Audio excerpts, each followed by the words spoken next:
So this is a tweet that kind of leads into this topic well. I think Xbox and Game Pass will be okay. Followed by Xbox, yes, Game Pass. I don't know. It's already showing gamers are not willing to keep subbed if they have no good content to keep them interested. Like myself, indies and random AA games is not enough to keep me subbed if they can't offer games I care for, so why sub? This whole thing kind of got started off with Kotaku essentially is saying like the Xbox Game Pass burnout has begun. And there's kind of two sides to this. I just wanted to touch upon that. Isn't going to be me shilling for Xbox. It's not me trying to be like a loyal fan per se. It's just why, for me, even though Starfield and Redfall are delayed, I'm still very fine being a Game Pass sub person, really. Even though they should have a way to pause it. They absolutely should have a way to pause it, and we'll get into that. But lots happened since I've been back on the channel. Finished Moon Knight. Moon Knight was freaking awesome.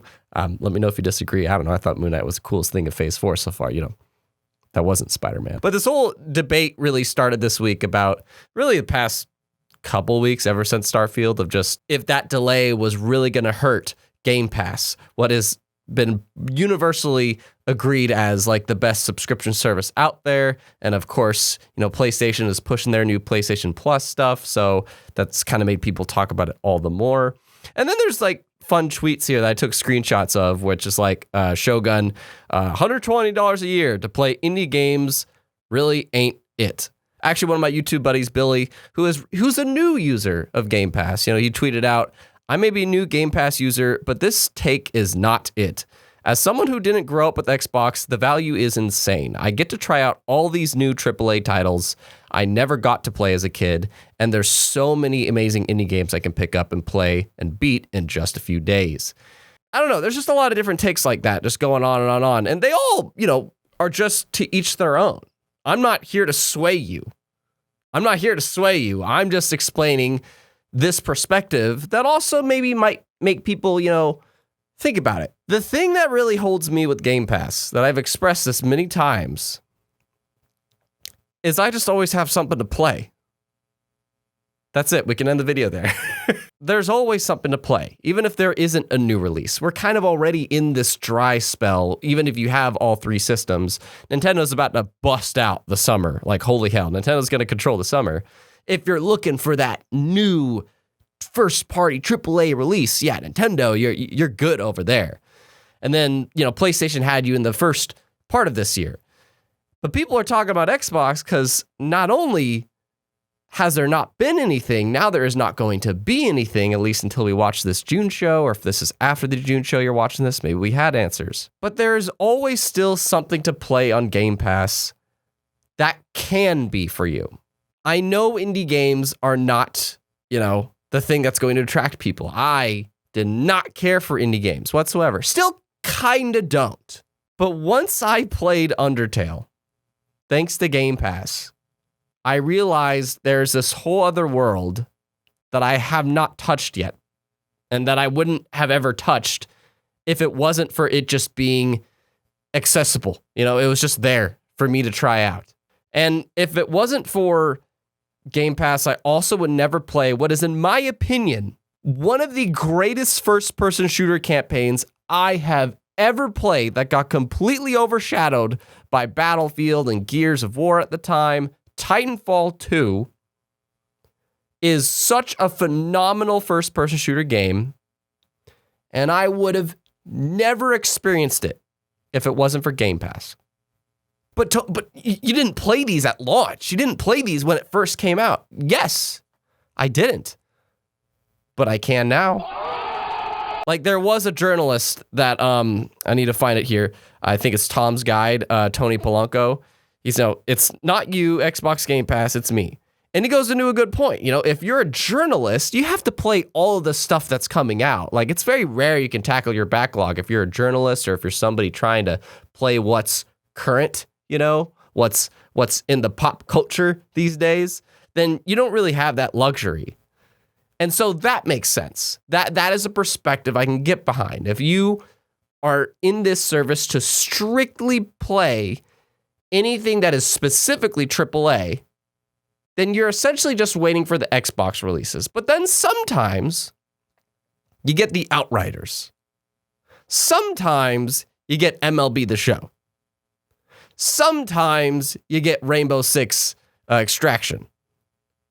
Sometimes you get those. Sometimes. Not all the time, but sometimes. But for somebody that just, wants something to play and to discover, then you're good on Game Pass. You're just good.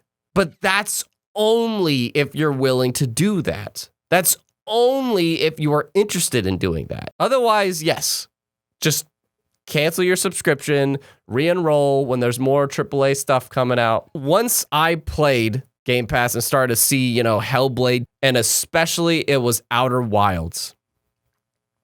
I have a video about my 10 favorite games of the generation. Outer Wilds and Undertale were way up there. And I kind of almost want to swap Undertale and Outer Wilds in that list, but Outer Wilds is hands down my all-time favorite indie game. And it is probably one of my all-time favorite games, period. And I would have never played it, still is in Game Pass, by the way, if it wasn't for it. Please play Outer Wilds. It's an amazing game. Truly spectacular. Not enough people have played it. Not enough people are talking about it. And I want to know what Team Mobius is doing next, thanks to me playing it. But there's still stuff. Yes, there's stuff that's not it's already been out. I want to hit Death's Door. That's in my backlog. Spiritfarer, totally reliable delivery service. Hollow Knight. Overcooked 2. I freaking loved Overcooked 1. Still haven't gotten to that. Okay, but what about the AAA stuff? I don't care about the indie, AA, whatever. Sure, I haven't gotten to Shadow of War, but that's on Game Pass. It's downloaded. I've been meaning to get to it. Guardians of the Galaxy, that came out last year, and it had a lot of Game Award nominations. Hitman Trilogy. I can't believe that entire trilogy is on Game Pass, and I haven't gotten to it. I don't know when I will. And Deathloop. Deathloop is coming up soon, and you're probably hearing the point of, okay, well, you're not touching it. It's in that backlog. Yeah, because it's too much. That's the point. It's when you have that perspective of the games to potentially try, to potentially play, that I wouldn't have been interested enough to buy or anything like that, before. But you instead go, this looks interesting enough to at least give a shot. That's when it's yeah, okay, if you've played everything on that service, good job. But again, this is not me saying I'm not belittling you. If you choose to not stay sub to it or whatever, it makes sense why people are unsubbing to it. I totally get it. I truly do agree that if it is for the first party stuff, which is absolutely one of the biggest drives, if anything, that is the drive to Game Pass, because the PlayStation version of this, they have way more games. If you look at it on paper, they have way more games in the amount of quantity. And also the same amount of quality, if not more. But the thing that drives people to Game Pass is those day one releases. And Sniper Elite 5, when I'm recording this, that's maybe not enough to keep people around. But if you're interested in that, there you go. It pays for itself, the $15 or $10. But those day one releases are what count, and I 100% agree. Xbox needs to address this and spread their releases out instead of what people are saying, which is they never release games. They released 6 last year. They became the publisher of the year on Metacritic. But the problem is they released it all in a 6-month time span, and that was a bad move. They should have spread it out. They still need to do that. They need to spread out their releases as they've announced the 20 things that they have in development first party wise. They need to spread those things out every 2 or 3 months instead of having a bonanza of them.